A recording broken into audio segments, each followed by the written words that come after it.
These are the things that do it for me. Photos of the aftermath of natural disasters like the earthquake that just happened in Turkey and Syria. Headlines here in Chicago about yet another mass shooting. Any story about abuse and neglect of babies and children. Post-apocalyptic shows or movies or books. Seeing a house that is clearly crumbling while someone is living inside of it. Hearing stories of human trafficking. White nationalism that pretends to be Christianity. The numbers of Black trans women who are murdered every year around the world and right here in Chicago. Animals that are abused and neglected. Active addicts who no longer know the difference between truth and lies. Walking into a church that looks worse on the inside even than on the outside. Thinking about the garbage heap in the middle of the Pacific Ocean. Knowing the everyday reality for immigrant and refugee families around the world. Hearing about the queer Black youth on the south and west sides who have been kicked out of their religious homes and are being forced to live on the streets. Every single war. Thinking about Kevin McCarthy as the Speaker of the House and Marjorie Taylor Greene being on the Homeland Security Committee. Considering carefully how so many police departments continue to enact the trauma of anti-Black racism and how rarely justice is served in terms of those officers. I could go on. My list is long. Don't get me started on elephants or whales or polar bears. This is only a partial list of the things that destroy my hope, or at the very least, render it numb. We all have our lists about what does that to us, and our lists are different. There are some people who can walk into a house or a church in need of repair and see only possibility. I am not that person.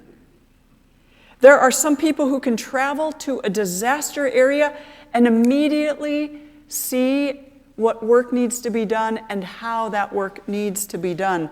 I am not that person. My skills are different. When I see physical ruin, I don't know how to proceed. But I can walk into a church that is a complete mess in terms of conflict or stuckness, and I can see possibility, or at least a way out of the morass. Other pastors are rendered immobile as soon as conflict arises. We all have different things, different images, different experiences that completely overwhelm us to the point of hopelessness. What are yours? The reason it's important for you to understand what renders you hopeless is that it seems like that becomes a good starting point for what hope means to you and how it manifests or doesn't in your life. Last week when we talked about prayer, we talked about how gratitude is something that all people can feel and express. It is not exclusively a Christian practice, not at all. The same is true for hope. Hope is not something that is a Christian concept or feeling or experience. Every person alive has some kind of relationship with hope. Hope itself is not a theological word. Carson Crochet, who was our summer intern a couple of years ago, preached on hope last summer and did a great job of highlighting the difference between wishful thinking and hope. Wishful thinking, Carson told us, ends with the thought itself, whereas hope comes with solutions or at least actions. She asked the question in that sermon, are impossible solutions wishful thinking? She said, wishful thinking is a wish someone has that is highly unlikely to happen, like hoping beyond all hope that you win the lottery without ever buying a lottery ticket. Hope is a driving force that motivates you because you believe something unexpected or hard to get to can happen.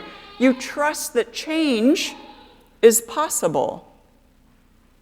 Wishful thinking is a hypothetical phrase, whereas hope gives us strength, energy, and courage to keep moving toward the goal hoped for. Wishful thinking ends with the thought because there is no action, no thought, no belief propelling it forward. Carson suggested to us that exuberant action and energy are what propel our hope forward. It reminds me of the story from last week about the woman who said, prayer comes with a plan. Prayer, plan. Well, we use the word hope in everyday conversation. We say things like, I hope you feel better. I hope this rain stops soon. I hope I make it on time. I hope I have enough to pay my bills this month. In the examples that I gave a minute ago about the things that destroy my hope or render it useless, you can see that I was talking about very big, very terrible human disasters and even human evil. Hopelessness for me does not tend to be about the day-to-day things. I don't feel hopeless if I bomb one of my sermons on a Sunday. Maybe you do. I don't feel hopeless if one of you ends up in the hospital. I don't feel hopeless when something doesn't get done on time. In general, I don't sweat the smaller stuff because I can see a bigger picture or a future or a perspective that allows for some hope. Some of us are not wired that way. Some of us are wired toward the more immediate stuff, and hopelessness is attached to those things. Some of us may not feel hopeless when walking into a crumbling building, but can then feel hopeless if we fail at a task we've been given to do.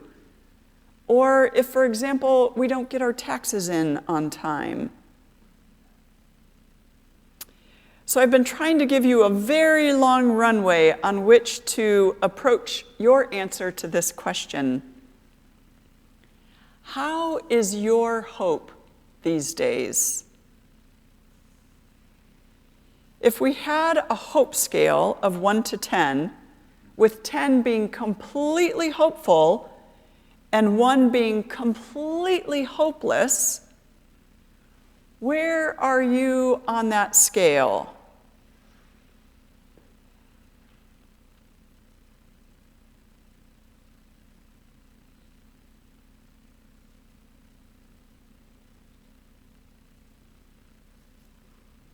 Hopefully you have a number in your head by now. Now I realize you might answer that question differently if I were to say very specifically, how is your hope about your family? Or if I were to say, how hopeful are you about our church? Or how hopeful are you about our city? Or how hopeful are you about gun violence ending in our lifetime? Or how hopeful are you that queer people will continue to be able to get married in every state? Most of us have an easier time answering when we're thinking about particular things. But I wanted to ask the question generally because it's a good way for you to check in with yourself and for us to check in with each other. When I ask you the question, how is your hope? Where do you go with it?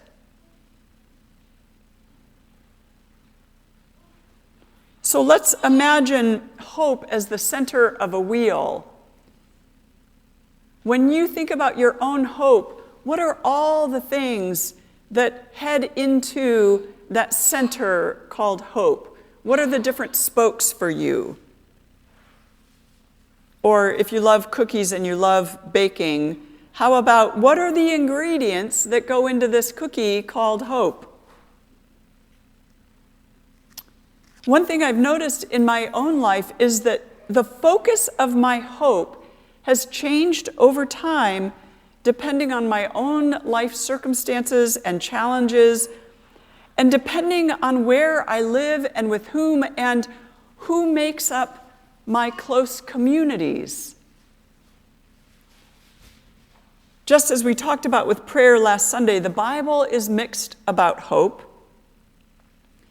As important as it is to most Christian people, it is noticeably absent from Jesus' teaching. When you think about how often Jesus mentioned or talked about or taught about wealth, the lack of conversation about hope is curious. What's so strange in our Christian story and history is that when Jesus was alive on earth, there was no escapist theory about heaven and being saved from this earth.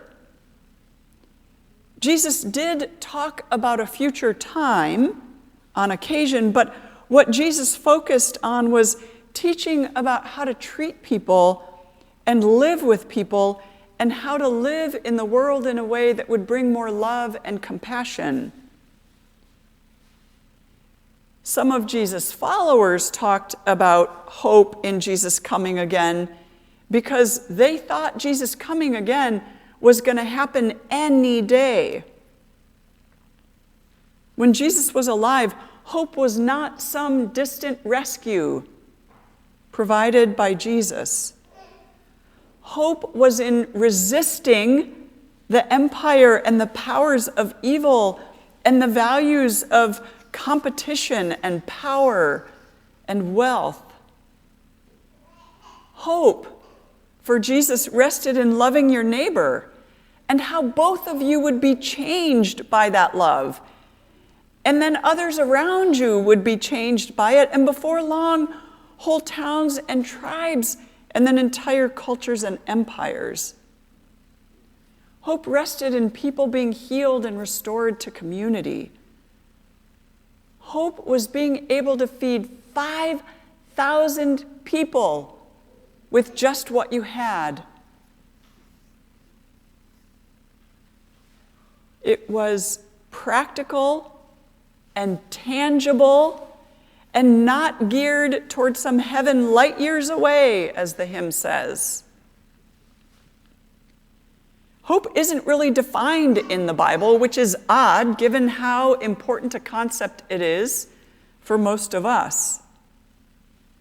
And it's not even mentioned that much. Bruce read most of the major texts.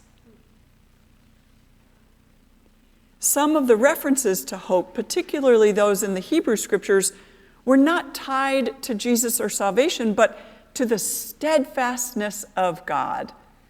And so many of the stories were about no matter where the people went, what they did, God was steadfast in love. Once again, I have found that Episcopal priest Barbara Brown Taylor articulates some of what I believe about hope.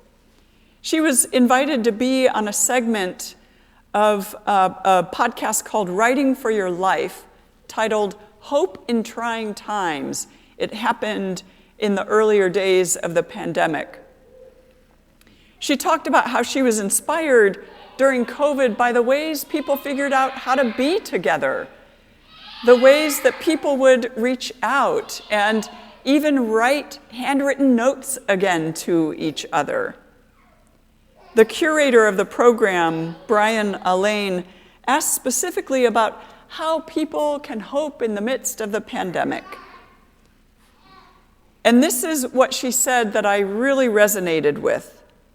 Hope is a fraught, huge word, not just for Christians, but for people of all different faiths. Hope can often be holding out for my desired results, waiting for things to get back to the way I want it to believe, and believing God will get it there for me. And then she says, what has become clear to me is that hope has a lot more to do with finding a way to live faithfully in present circumstances. Hope is finding a way to respond within the given set of things, finding a way to live with the way things are. It kind of looks like we get up and we say, okay, this is the way today is, so how can I live to my utmost, and how can I be there for all those I love? Now, it doesn't mean that we don't work for change. That's not what she's saying. And then she gives an example during COVID of compassion. She says there is just compassion coming from all sides, and this comes straight from the heart of God. So she says, hope is waking up each day, surveying the present circumstances, and then hoping that I will rise to meet the challenges of the moment. So what I appreciate about her descriptions, and again, they're not complete, they were never intended to be complete descriptions, is that hope is not dependent on the manipulation of circumstances, but is really about the way I live in the world. Instead of focusing on all of the ways we need everyone around us and all the things around us to change in order to be content, we focus on how we might need to change in order to live in that day and with the people around us. Her understanding and these descriptions remind me of the serenity prayer.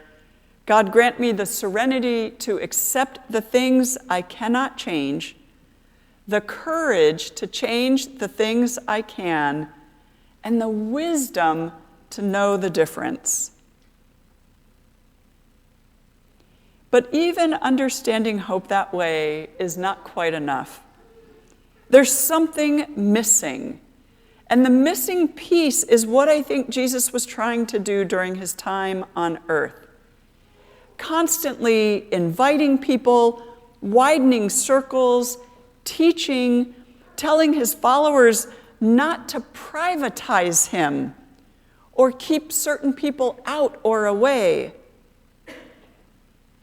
When I think about finding a way to live with the way things are, or about surveying the present circumstances and figuring out how to live faithfully, I am so aware that I don't do that as an individual, but I do it as part of a community. Jesus was mostly teaching about how to live together and care for each other. Recently, I was talking to someone who was feeling discouraged about the sheer numbers of young people in Chicago who simply don't have the supports needed to succeed or even to stay out of trouble. Whether or not this person is able to find and live hope is dependent in part on how they look at the problem. Where do we place our focus? Do we, as Barbara Brown Taylor suggests, survey the reality and then decide how we are going to live faithfully? If we focus on the scale of the problem, we're likely to be discouraged, if not hopeless. That's what I was talking about when I began. I get easily discouraged and hopeless when I focus on scale. Or do we acknowledge the scale of the problem and then focus on the ways that we and others can take concrete action to make a difference? The keys here are knowing that we are not in this alone, and that we have gifts that are needed for particular times, places, and actions. From the time I first heard about Jesus and God, when I was like 8 or 9, up until now, one of the deepest theological claims for me has been just that. I am not alone. God is always with me, and I'm a part of so many communities with whom I share values and purpose and responsibility and commitment. I feel deeply committed to doing my part, and I understand that I alone will never make the difference I want to make. I need, but I'm also a part of so many communities. As a person who identifies as a follower of Jesus, I can't say that my hope is in God alone or that my hope is in Jesus alone. I cannot say that my hope is tied to some futuristic second coming or bodily rescue from this earth. I cannot say that what I want is always what God wants and vice versa. So what can I say about hope and about God or Jesus? I can say that I have always believed God is with me and would never leave me.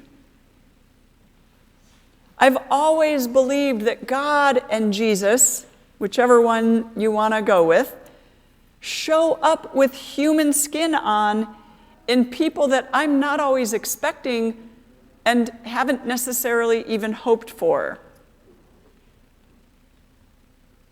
I believe that I was created in community and for community, and that I'm called to co-create with God, just as we all are called.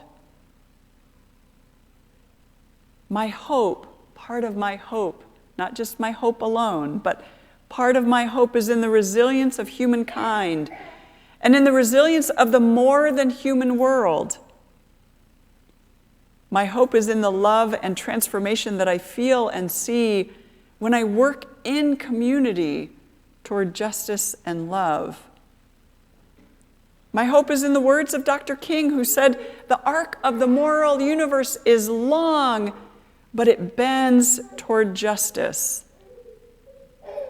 And isn't that what Jesus was talking about when he talked about the reign of God on earth, which we are all trying to bring to fruition?